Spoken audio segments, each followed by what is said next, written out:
Hello everybody, just a quick video.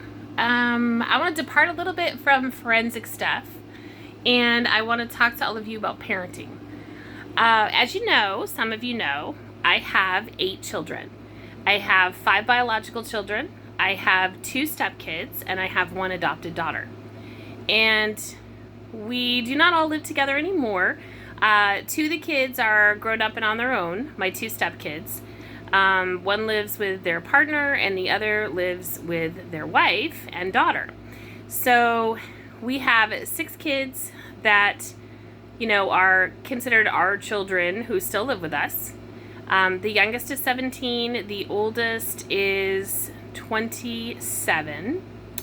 And we've decided that the approach we'd like to use, it's a little different, is similar to the approach that you see in other countries where we have a community of basically adults who share adult responsibilities so that it's not just, us parenting these kids forever. But that being said, there's a lot of development in young people that happens when they're in the outside world and other adults intervene and interact and, kind of say to kids, this is not the way you should be acting, or this isn't appropriate. So I just wanted to share a few insights that my husband and I have had to deal with. And this might be helpful for people who have adult children still living with them and they're not exactly sure, hey, what is my role here as a parent now? This person is an adult. I understand all the reasons that kids don't get their own places in this day and age. I mean, rentals are so incredibly expensive, and living on your own is kind of the impossible dream for most of these kids in their 20s. It was very, very different when my husband and I were that age, and we recognize that.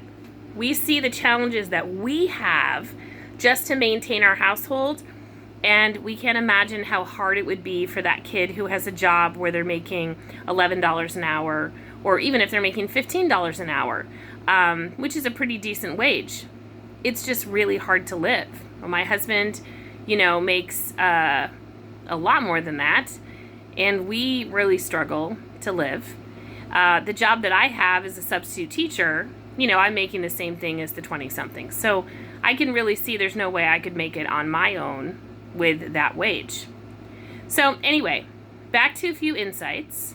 So one thing is that it's very important, if your adult children are living with you, that they understand that this space is your space. Whether you own your home, whether you rent your home, if their name is not on the lease and they're not ultimately responsible for what happens on that property, it's your neck on the line as a parent. So, some of you who own homes, you have HOAs, right? Homeowners associations, or you live in a park or something like that, or you live in a development or subdivision, and there are rules about things that are, can happen or can't happen in that particular residential area. So, we deal with that a lot here because we do have a homeowners association, and it is, we're renting, but they have very specific rules. And then within the house, sometimes it's almost like there's a little bit of a power struggle where, the kid wants to say what goes on in their room, in their area, and some of the stuff that is going on really isn't acceptable to us. I'm not saying they're doing things that are illegal or immoral, but we definitely have standards for the way that people get treated here. One of our standard is honesty. We expect people to be honest with each other. Another standard is that they're supposed to, maintain their space, meaning, we don't want it to look like an episode of Hoarders if we happen to open the door. We want it to be maintained, clean. We want it to be neat. That's a basic expectation. Another expectation we have is kindness. We want the people who live in our house to be kind to each other and to be decent to each other. So sometimes we have to pull rank and we have to say, your name is not on the lease. This room does not belong to you. We are responsible for it. Sometimes we have to pull rank and we have to say, you are not being kind to each other. That's one of the rules to live here. or you're not being honest with each other, that's one of the rules to live here. And we step in because these are basic expectations that we have for this property that we are responsible for. And, it's hard because these people are adults, at this point, but they need to respect those boundaries if they want to be part of this community that my husband and I have created. So, that being said, it doesn't always go over very well. Today is one of those days where I've had to step in with a few things, and I'm not thrilled. Because you get to a point where you're like, am I done parenting? Let me just say this. If you want your kids to be successful, and you want them to be well balanced, and you want them to feel supported, and you want them to feel loved, the parenting doesn't stop when they turn 18. It continues. And you can either let them go out into the world and sort of learn School of Hard Knocks, which some of us did, and I gotta just tell you, it wasn't very much fun. When I was my daughter's age, I cried every single day. My life was so stressful, I cried every day. And when you look around in our world and you see how many young people are committing suicide, how many young people are affected by anxiety and depression, and you also see things like domestic violence, which is what we mostly work on. What you see is individuals who were basically dropped by the adults in their life. They don't have good guidance and support anymore, and they're doing the sink or swim, and they're sinking. And then, guess what? Then other people, like my husband and I, or local authorities, or counselors, have to get involved and have to try to help, and we have to try to keep your kid from drowning. So, here's the thing. Parenting doesn't end when your kid turns 18. The second they turn 18, you don't have to kick them out of the house. You don't have to stop loving them. You don't have to stop supporting them and being their parent. You can be there for them until they feel like they don't need you anymore. And so we have some kids that live here who do an outstanding job. I mean, these kids have full-time jobs. They don't make enough to live on their own. They could possibly maybe survive out there if they could find 3 roommates. I mean, that's just the legitimate truth of financial situations these days. Maybe if they had 3 people they could split the rent with, they could be, quote unquote, on their own. But they're not really on their own, are they? They're just building their own community because they don't have any other choice. That's the only way to get by. Otherwise, they would be homeless, right? So we have some kids that live here who do an outstanding job. They work really hard at their jobs. They come home. They pitch in with the chores of the house. They contribute financially. They'll pay for groceries. They'll, give us some money towards the electric bill, whatever it is, okay? And they're doing a great job. And then we have some kids who aren't. We have some kids who are just wanting to make their own rules, wanting to decide what happens in their space, not doing a great job taking care of their space, not being honest, lots of conflict. And so today I had to kind of lay down the law with some of those kids, and I had to say, this is the way it is. You're not in control of this space. We are, because we pay for it. You're not in control of the electric. We are, because we pay for it. It's my name, it's my husband's name out there on the line. And, right now my husband's the major breadwinner. I just had knee surgery, and we're at the end of the school year, which means, traditionally I've stayed home during the summer with the kids. Everyone's old enough now, they really, let me just say, we think they don't need me around during the summer, but maybe they do. But the point is, you really need to say, this is our kingdom. We're the king and queen here. We run the show. You are a guest here. And so there are rules here. Just like if you had a lease, there would be rules about how to conduct yourself in that apartment, in that dorm room, whatever. There are rules here, and you need to follow them. And again, our rules are so basic. We just want people to keep their space clean. We just want people to be respectful and kind. We want people to be honest. We want people to have a job or be in school in passing.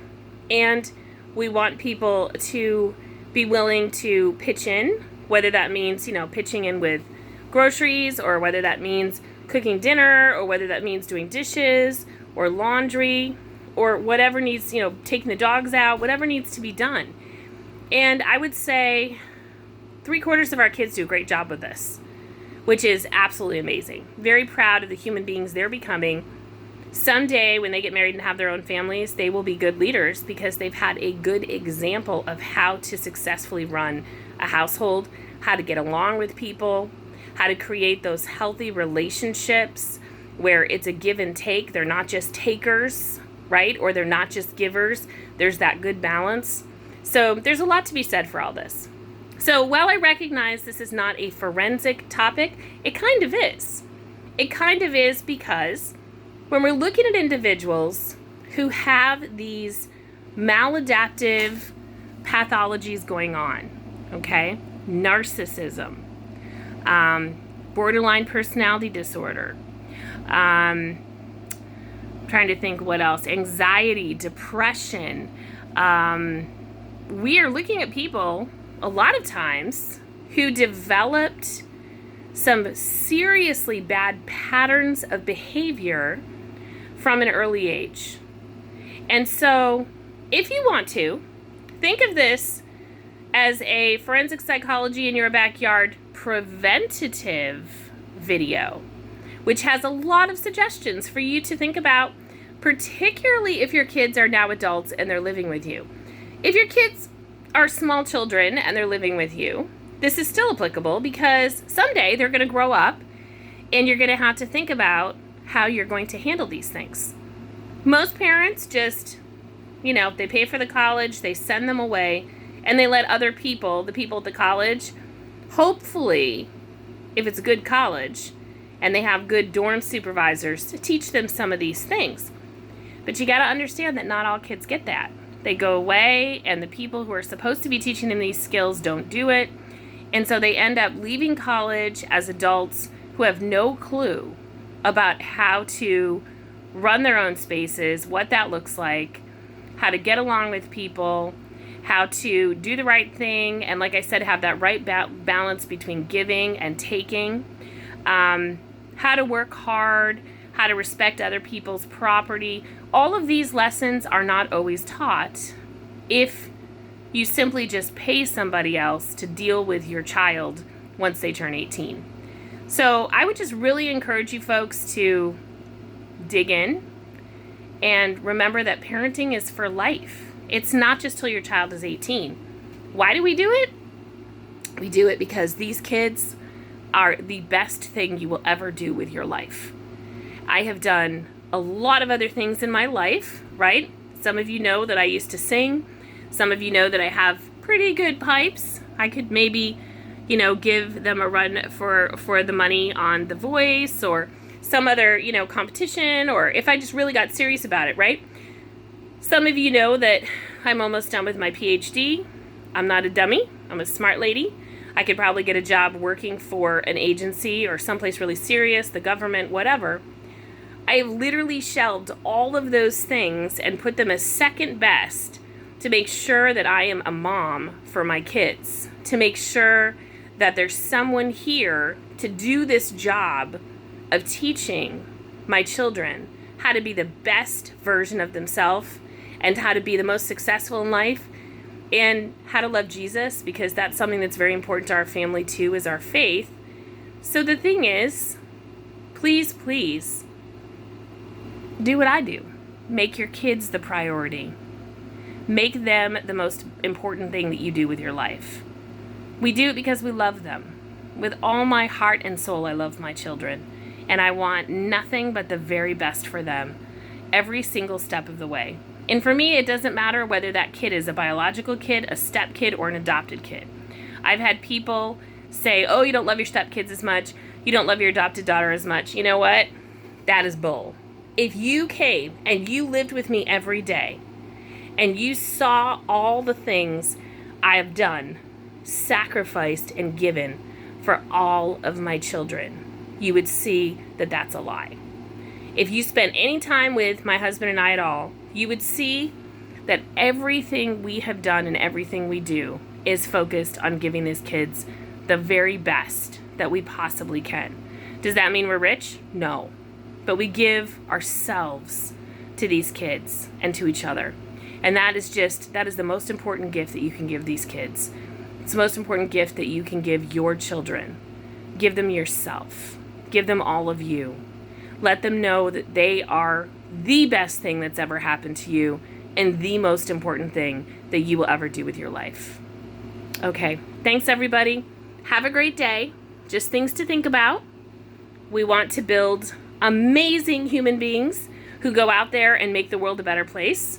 We do not want to drop the ball at critical points and end up with individuals that have issues that might lead to them breaking the law or might lead to them having a serious mental health issue.